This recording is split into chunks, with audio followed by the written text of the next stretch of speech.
मेरे प्यारे साथियों, सबको प्यार भरा नमस्कार स्वीकार हो। जैसा कि आजकल पितरपक्ष चल रहे हैं, तो मैं उस पर आपको एक कहानी सुनाना चाहती हूँ। एक बार गलियों में एक फेरी वाला निकला, तो फेरी वाला शोर मचाता जा रहा था। चूड़ी ले लो, बिंदी ले लो, चिमटी ले लो, कंघी ले लो, महावर ले लो। घरों से बहन बेटियां निकल निकल के भागी, देखने लगी क्या ले लो क्या ले लो, और बड़ा ढूंढने लगी क्या लेना है। तो वही एक लाठी टेकते हुए बूढ़े बाबा भी जाके पीछे खड़े ऐसे उचक उचक के देख रहे थे। उनकी बहू कुछ सामान खरीद रही थी। बहू ने क्या है?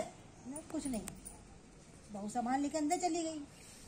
अब बूढ़े बाबा उसमें उचक उचक के देखे, तो जो फेरी वाला था 30-35 साल का आदमी था, उसको हंसी आई। बोले क्या लोगे बाबा, आखिर कुछ हमसे बताओ तो सही, हो सकता है मैं तुम्हारी मदद कर दूं। बोले अरे मुझे वो चाहिए, वो मुझे मिल नहीं रही, फिर देखना ले। बोले बताओ। अरे वही जो माथे में लगाते हैं। अच्छा बिंदी चाहिए आपको? हाँ। तो उसने निकाल निकाल के बिंदी देना शुरू किया। तो ये नहीं चाहिए, मुझे लाल रंग चाहिए, लाल रंग। ये लो लाल, ये लो लाल। कि नहीं, बड़ी सी लाल लाल बिंदी दो।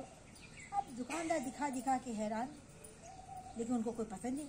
अचानक उनकी निगाह एक बिंदी पड़ी और ये वाली चाहिए मुझे। तो दुकानदार ने देखा, वो तो मैरून कलर की बड़ी सी बिंदी थी। दुकानदार हंस पड़ा, बोले लो बाबा, कितने की है ये? वो 10 रुपए की। अच्छा अभी ला के देता हूँ। तब तक बहू जो सामान लेकर गई थी वापस लौट रही थी और उसको पैसा देने के लिए आई। तो बोली ए बहू, 10 रुपए इनको दे दो, अभी मैं तुमको घर में 10 रुपए दे दूंगा। बोले क्या खरीद लिया तुमने?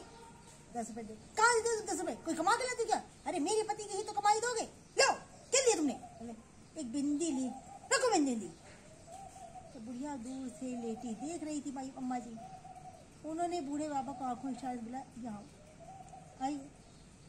रख दो, मुझे नहीं चाहिए बिंदी। इतना बहू तुम्हारा अपमान करती, जाओ वापस कराओ। बूढ़े बाबा बेचारे फिर लाठी टेकते हुए गए और कहा लो बेटा, हमें नहीं चाहिए।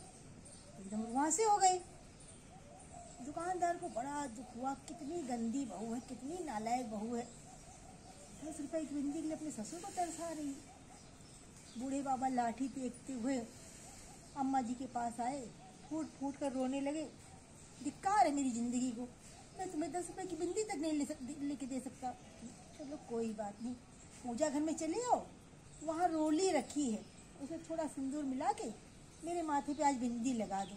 बहुत दिनों से अरमान है कि बिंदी लगा लो। मैंने भी तो बहू से ही कहा था कि तुम्हारी अम्मा जी को बिंदी चाहिए, न जाने कब से कह रही मुझे एक बिंदी ला दो। उसको कितना बिंदी का अरमान। अरे वो सुहागिन है बेटा, लगाना चाहती तो लगा लेने दो। लेकिन बहू ने तो मेरी सुनी नहीं। चलो दुखी मत हो, जाओ ले आओ। बूढ़े बाबा पूजा घर में गए, वहाँ से रोली लाए और लाके उनके माथे पर लगा दिया। जैसे ही लगाया, उनकी अम्मा जी की गर्दन एक तरफ लुढ़क गई। वही वो सुझाए, सुनो सुनो सुनो। देखा अम्मा जी तो संसार छोड़कर जा चुकी थी। अब ये बूढ़े बाबा से चित्कार के रो पड़े, तुम मुझे छोड़ के क्यों चली गई, कैसे रहूंगा मैं?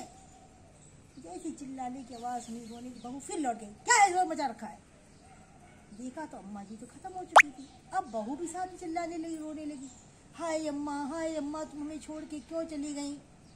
पूरा मोहल्ला इकट्ठा हो गया, पति दौड़ा चला आया। अम्मा तो संसार से जा चुकी थी। अच्छा भाई, अब उनकी तैयारी होने लगी कि अर्थी लाओ, कफन पहनाओ, उनका श्रृंगार करो। अम्मा जी को बिल्कुल नई नवेली दुल्हन की तरह सजाया गया, नई साड़ी पहनाई गई, पूरा उनका श्रृंगार किया गया। बहू ने एक बड़ी सी बिंदी उनके माथे पर लगा दी। जैसे ही बड़ी सी बिंदी उनके माथे पर लगाई, डेड बॉडी पड़ी हुई थी, मृत शरीर पड़ा हुआ था। बूढ़े बाबा लाठी देखते हुए उनकी बिंदी निकाल के फेंक दिया। बहू बोली अरे पिताजी, ये क्या किया आपने? मेरी बोली समझ बोलने लगी, अम्मा तो सुहागन थी, उनके माथे में बिंदी मैंने लगाई तो क्यों निकाल फेंक दिया? और कोई जरूरत नहीं इसकी। जब जीते जी उनको तुम 10 रुपए की बिंदी नहीं पहना पाई, उनको नहीं लगा पाई, मुझको उसके लिए इतना अपमानित किया, तो मेरी पत्नी बिंदी तुम्हारी नहीं लगाई। उन्होंने फिर रोली घोला, उसमें सिंदूर मिलाया और उसके माथे पे बड़ी सी बिंदी लगा दी और फूट फूट के रोते हुए नींव पर गिर पड़े। सबको दुख भी हो रहा था। बहू बोले देखो 85-90 साल की उम्र हो रही है, बेशरम है, बच्चों की तरह रो रहे हैं, अपनी पत्नी ऊपर ही गिर पड़े हैं। उन्होंने कहा हटो बाबूजी, अम्मा जी को ले गया ना। जैसे उनका कंधा पकड़ा हटाया, देखा बाबूजी तो देश दुनिया छोड़कर जा चुके थे। अब अम्मा और बाबूजी दोनों एक साथ खत्म हो चुके थे। तो मैं आप सबसे कहूँगी कि जीते जी अपने सास ससुर की सेवा कर लो। आजकल की बेटियां बहुएं क्यों भूल जाती हैं कि एक दिन वो भी सास बनेंगी। आज उनके साथ खराब व्यवहार कर रहे हो तो कल आपके साथ वही होगा। अच्छा करो। पितर पक्ष में खीर बनाकर कौओं को खिलाने से अच्छा है, ब्राह्मणों को खिलाने से अच्छा है कि जीते जी अपने माता पिता की सेवा कर लो, उनके अरमान पूरे कर लो। जब वो इस संसार से विदा हो तो आपको आशीर्वाद देते हुए विदा हो, दुआएं देते हुए विदा हो। तो भाई, और ये कोई कहानी नहीं है, ये आजकल की सच्ची घटना है। घरों में बुजुर्गों के साथ बहुत दुर्व्यवहार हो रहा है, बहुत अत्याचार हो रहा है कि अब तुम कमाते नहीं हो, घर में बैठे बैठे खाते हो। अरे सोचो, जीवन भर उन्होंने आपको परवरिश की, आपकी जीवन भर उन्होंने कमा के खिलाया है, क्यों अपमानित करते हो, क्यों उनका दिल दुखी करते हो। तो भाई मैं तो सबसे ही कहूँगी कि पितरपक्ष हर साल आता रहेगा।